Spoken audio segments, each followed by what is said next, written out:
ആകാശവാണി.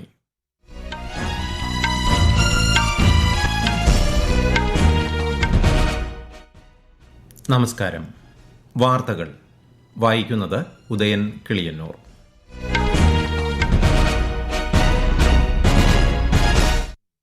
പ്രധാന വാർത്തകൾ. പ്രധാനമന്ത്രി നരേന്ദ്രമോദി ഇന്ന് സ്വീഡനിൽ സ്വീഡിഷ് പ്രധാനമന്ത്രിയുമായി കൂടിക്കാഴ്ച നടത്തും. യൂറോപ്യൻ റൌണ്ട് ടേബിൾ ഫോർ ഇൻഡസ്ട്രിയെ അഭിസംബോധന ചെയ്യും. രാജ്യത്തെ സെമി കണ്ടക്ടർ നിർമ്മാണ മേഖലയെ ശക്തിപ്പെടുത്തുന്നതിനായി ടാറ്റ ഇലക്ട്രോണിക്സ് പ്രമുഖ നെതർലൻഡ് കമ്പനിയായ ASML-ലുമായി ധാരണാപത്രം ഒപ്പുവച്ചു. കേരളത്തിൽ മന്ത്രിസഭാ രൂപീകരണ ചർച്ചകൾ അന്തിമഘട്ടത്തിലേക്ക്. മന്ത്രിമാരുടെ പട്ടിക ഇന്ന് ഗവർണർക്ക് കൈമാറും. നാളെ സത്യപ്രതിജ്ഞ. Indian Broadcasting Service All India Radio എന്ന പേര് സ്വീകരിച്ചതിനോടനുബന്ധിച്ചുള്ള സൈക്ലത്തോൺ തിരുവനന്തപുരത്ത് ഗവർണർ രാജേന്ദ്ര വിശ്വനാഥ് ആർലേക്കർ അല്പസമയത്തിനകം ഫ്ളാഗ് ഓഫ് ചെയ്യും. സംസ്ഥാനത്ത് ഇന്ന് ശക്തമായ മഴയ്ക്ക് സാധ്യതയെന്ന് കാലാവസ്ഥാ വകുപ്പ്. 9 ജില്ലകളിൽ മഞ്ഞ ജാഗ്രത. കേരളം, കർണാടക, ലക്ഷദ്വീപ് തീരങ്ങളിൽ മത്സ്യബന്ധനത്തിന് വിലക്ക്. IPL ക്രിക്കറ്റിൽ ഗുജറാത്ത് ടൈറ്റൻസിനെതിരെ കൊൽക്കത്ത നൈറ്റ് റൈഡേഴ്സിന് ജയം. വാർത്തകൾ വിശദമായി. പ്രധാനമന്ത്രി നരേന്ദ്രമോദി ഇന്ന് സ്വീഡൻ സന്ദർശിക്കും. ഇന്ത്യ യൂറോപ്യൻ യൂണിയൻ സ്വതന്ത്ര വ്യാപാര കരാർ പ്രാബല്യത്തിൽ വന്ന ശേഷമുള്ള പ്രധാനമന്ത്രിയുടെ ആദ്യ യൂറോപ്യൻ സന്ദർശനം തുടരുകയാണ്. ഒരു റിപ്പോർട്ട്. സന്ദർശനവേളയിൽ സ്വീഡിഷ് പ്രധാനമന്ത്രി ഉൾഫ് ക്രിസ്റ്റേഴ്സണുമായി പ്രധാനമന്ത്രി നരേന്ദ്രമോദി കൂടിക്കാഴ്ച നടത്തും. ഹരിത പരിവർത്തനം, നിർമ്മിത ബുദ്ധി, നൂതന സാങ്കേതിക വിദ്യകൾ, സ്റ്റാർട്ടപ്പുകൾ, ശക്തമായ വിതരണ ശൃംഖലകൾ, പ്രതിരോധം, ബഹിരാകാശം, കാലാവസ്ഥാ പ്രവർത്തനം, ജനങ്ങൾ തമ്മിലുള്ള ബന്ധം തുടങ്ങിയ മേഖലകളിൽ സഹകരണം മെച്ചപ്പെടുത്തുന്നതിനായി ഇരു നേതാക്കളും ചർച്ച നടത്തും. European commission president Ursula von der ലൈനിനൊപ്പം പ്രമുഖ പാൻ യൂറോപ്യൻ ബിസിനസ് ലീഡേഴ്സ് ഫോറമായ യൂറോപ്യൻ റൌണ്ട് ടേബിൾ ഫോർ ഇൻഡസ്ട്രിയെയും ഇരുവരും അഭിസംബോധന ചെയ്യും. സ്വീഡന്റെ വ്യാവസായിക കേന്ദ്രമായ ഗോഥൻബർഗിലേക്കുള്ള പ്രധാനമന്ത്രിയുടെ സന്ദർശനം ഇരു രാജ്യങ്ങളും തമ്മിലുള്ള സഹകരണത്തിലും നൂതനാശയങ്ങളിലും മുന്നേറ്റത്തിന് കാരണമാകുമെന്ന് സ്വീഡനിലെ ഇന്ത്യൻ അംബാസിഡർ അനുരാഗ് ഭൂഷൺ പറഞ്ഞു. News desk, Akashvani. പ്രധാനമന്ത്രി നരേന്ദ്രമോദി നെതർലൻഡ്സ് സന്ദർശനത്തിന്റെ 2ാം ദിവസമായ ഇന്നലെ ഡച്ച് രാജകുടുംബവുമായി കൂടിക്കാഴ്ച നടത്തി. ചോള കാലഘട്ടത്തിലെ ചെമ്പ് ഫലകങ്ങൾ ഔദ്യോഗികമായി ഇന്ത്യയ്ക്ക് തിരികെ നൽകുന്ന ചടങ്ങിന് പ്രധാനമന്ത്രി മോദിയും നെതർലൻഡ്സ് പ്രധാനമന്ത്രിയും സാക്ഷ്യം വഹിച്ചു. കേവലമൊരു പുരാവസ്തു എന്നതിലുപരി ഇന്ത്യയുടെ പൈതൃകത്തിന്റെയും സംസ്കാരത്തിന്റെയും വിലമതിക്കാനാവാത്ത പ്രതീകമായ ഫലകങ്ങൾ തിരിച്ചെത്തുന്നത് ഇന്ത്യയെ സംബന്ധിച്ചിടത്തോളം വൈകാരിക മുഹൂർത്തമായാണ് വിലയിരുത്തപ്പെടുന്നത്. രാജ്യത്തെ സെമി കണ്ടക്ടർ നിർമ്മാണ മേഖലയെ ശക്തിപ്പെടുത്തുന്നതിനായി ടാറ്റ ഇലക്ട്രോണിക്സ് പ്രമുഖ നെതർലൻഡ് കമ്പനിയായ ASML-ലുമായി ധാരണാപത്രം ഒപ്പുവച്ചു. ഇതുപ്രകാരം ഗുജറാത്തിലെ ധോലേരയിലുള്ള ടാറ്റ ഇലക്ട്രോണിക്സിൽ സെമി കണ്ടക്ടർ പ്ലാന്റ് സ്ഥാപിക്കുന്നതിന് ASML പിന്തുണ നൽകും. ഊർജ്ജം, തുറമുഖങ്ങൾ, ആരോഗ്യം, കൃഷി, വ്യാപാരം, സാങ്കേതികവിദ്യ എന്നീ മേഖലകളിലെ പ്രമുഖ ഡച്ച് കമ്പനികളുടെ CEOമാരുമായി ഇരു നേതാക്കളും കൂടിക്കാഴ്ച നടത്തി. തന്ത്രപ്രധാനമായ മേഖലകൾ കൈവരിച്ച 17 സുപ്രധാന നേട്ടങ്ങളോടെയാണ് ഈ സന്ദർശനം സമാപിച്ചത്. ഒരു രാഷ്ട്രം ഒരു തെരഞ്ഞെടുപ്പ് ബില്ലുമായി ബന്ധപ്പെട്ട സംയുക്ത പാർലമെന്ററി സമിതി ബംഗളൂരുവിൽ അവലോകന യോഗം ചേർന്നു. കർണാടക ഉപമുഖ്യമന്ത്രി DK ശിവകുമാർ, മുൻ മുഖ്യമന്ത്രി വീരപ്പ മൊയ്ലി, വിവിധ രാഷ്ട്രീയ പാർട്ടി പ്രതിനിധികൾ എന്നിവർ യോഗത്തിൽ പങ്കെടുത്തു. ഒരു രാഷ്ട്രം ഒരു തെരഞ്ഞെടുപ്പ് ബില്ലിനെക്കുറിച്ചുള്ള കാഴ്ചപ്പാടുകൾ യോഗത്തിൽ അവതരിപ്പിച്ചതായി കമ്മിറ്റി ചെയർമാൻ PP ചൌധരി മാധ്യമങ്ങളോട് പറഞ്ഞു. വിവിധ സംസ്ഥാനങ്ങൾ സന്ദർശിക്കുമ്പോൾ ബില്ലിനെക്കുറിച്ചുള്ള നിർദ്ദേശങ്ങളും എതിർപ്പുകളും ശുപാർശകളും JPC ശേഖരിക്കുന്നുണ്ടെന്നും അദ്ദേഹം പറഞ്ഞു. പാകിസ്ഥാനുമായുള്ള സിന്ധു നദീജല ഉടമ്പടി തർക്കത്തിൽ ആർബിട്രേഷൻ കോടതി പുറപ്പെടുവിച്ച പുതിയ വിധിന്യായം ഇന്ത്യ തള്ളി. നിയമവിരുദ്ധമായി രൂപീകരിച്ച പ്രസ്തുത കോടതിയെ ഇന്ത്യ അംഗീകരിക്കുന്നില്ലെന്ന് വിദേശകാര്യ മന്ത്രാലയ വക്താവ് രൺധീർ ജയ്സ്വാൾ പറഞ്ഞു. സിന്ധു നദീജല ഉടമ്പടി മരവിപ്പിക്കാനുള്ള ഇന്ത്യയുടെ തീരുമാനത്തിന് മാറ്റമില്ലെന്ന് ശ്രീ ജയ്സ്വാൾ അറിയിച്ചു. പഹൽഗാം ഭീകരാക്രമണത്തെ തുടർന്നാണ് ഇന്ത്യ കരാർ മരവിപ്പിച്ചത്. നീറ്റ് ചോദ്യപേപ്പർ ചോർച്ച കേസിലെ പ്രതികളായ PV കുൽക്കർണിയെയും മനീഷ വാഗ്മറയെയും ഡൽഹി കോടതി 10 ദിവസത്തെ CBI കസ്റ്റഡിയിൽ വിട്ടു. കൂടുതൽ അന്വേഷണത്തിനായി ഇരുവരെയും രാജ്യതലസ്ഥാനത്തിന് പുറത്തേക്ക് കൊണ്ടുപോകേണ്ടതുണ്ടെന്നും ഗൂഢാലോചന അന്വേഷിക്കേണ്ടതുണ്ടെന്നും CBI കോടതിയെ അറിയിച്ചു. നീറ്റ് UG പരീക്ഷ പേപ്പർ തയ്യാറാക്കുന്നതിൽ പങ്കാളിയായ PV കുൽക്കർണിക്ക് 2026 ചോദ്യപേപ്പറുകൾ ലഭ്യമായിരുന്നതായും CBI വ്യക്തമാക്കി. ഈ വാർത്തകൾ ആകാശവാണിയിൽ നിന്ന്. ആകാശവാണി വാർത്തകളും വാർത്താ അധിഷ്ഠിത പരിപാടികളും All India radio news Thiruvananthapuram YouTube ചാനലിലും @all India radio news Thiruvananthapuram Facebook പേജിലും AIR ന്യൂസ് _തിരുവനന്തപുരം ഇൻസ്റ്റഗ്രാം അക്കൌണ്ടിലും @AIR ന്യൂസ് _TVM X ഹാൻഡിലും ലഭ്യമാണ്.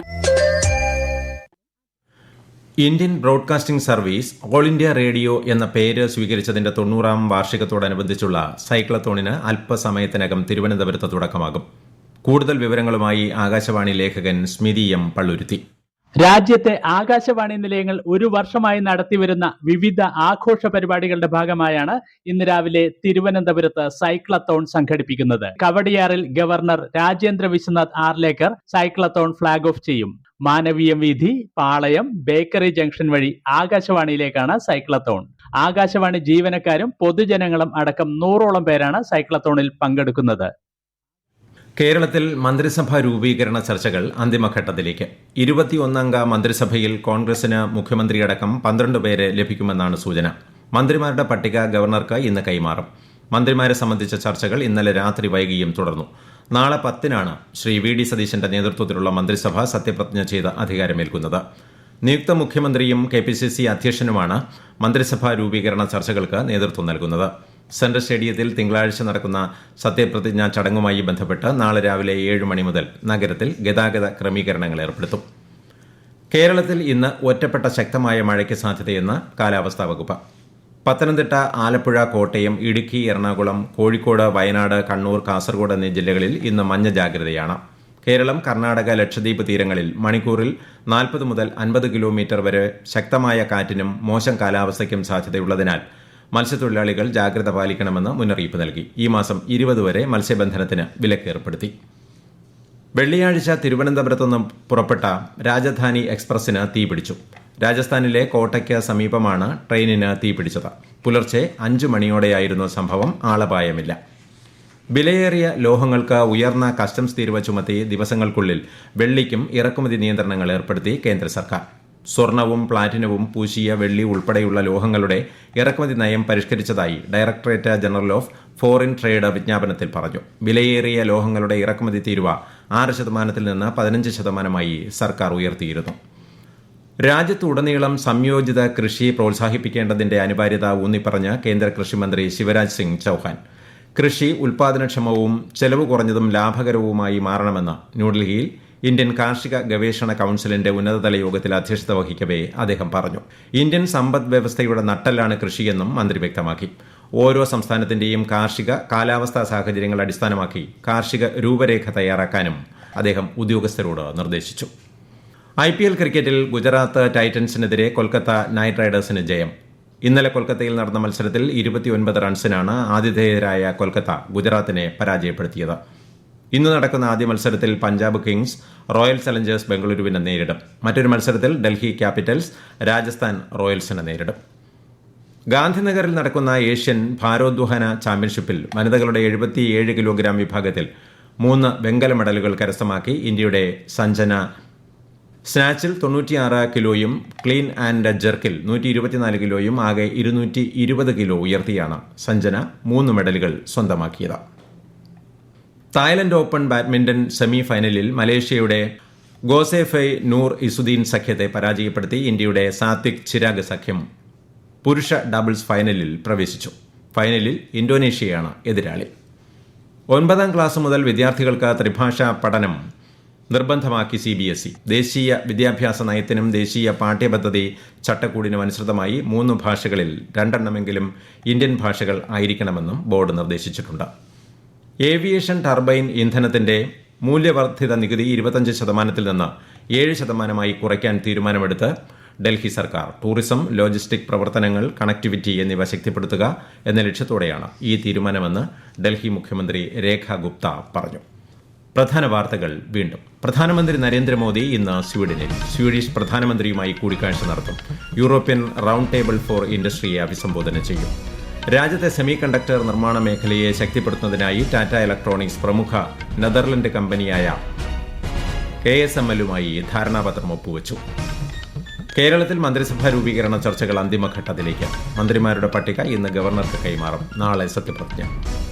Indian Broadcasting Service All India Radio എന്ന പേര് സ്വീകരിച്ചതിനോടനുബന്ധിച്ച് സൈക്ലത്തോൺ തിരുവനന്തപുരത്ത് ഗവർണർ രാജേന്ദ്ര വിശ്വനാഥ് ആർലേക്കർ അല്പസമയത്തിനകം ഫ്ളാഗ് ഓഫ് ചെയ്യും. സംസ്ഥാനത്ത് ഇന്ന് ശക്തമായ മഴയ്ക്ക് സാധ്യതയെന്ന് കാലാവസ്ഥാ വകുപ്പ്. 9 ജില്ലകളിൽ മഞ്ഞ ജാഗ്രത. കേരളം, കർണാടക, ലക്ഷദ്വീപ് തീരങ്ങളിൽ മത്സ്യബന്ധനത്തിന് വിലക്ക്. IPL ക്രിക്കറ്റിൽ ഗുജറാത്ത് ടൈറ്റൻസിന് എതിരെ കൊൽക്കത്ത നൈറ്റ് റൈഡേഴ്സിന് ജയം. വാർത്തകൾ കഴിഞ്ഞു. അടുത്ത വാർത്താ പ്രക്ഷേപണം ഉച്ചയ്ക്ക് 12:30.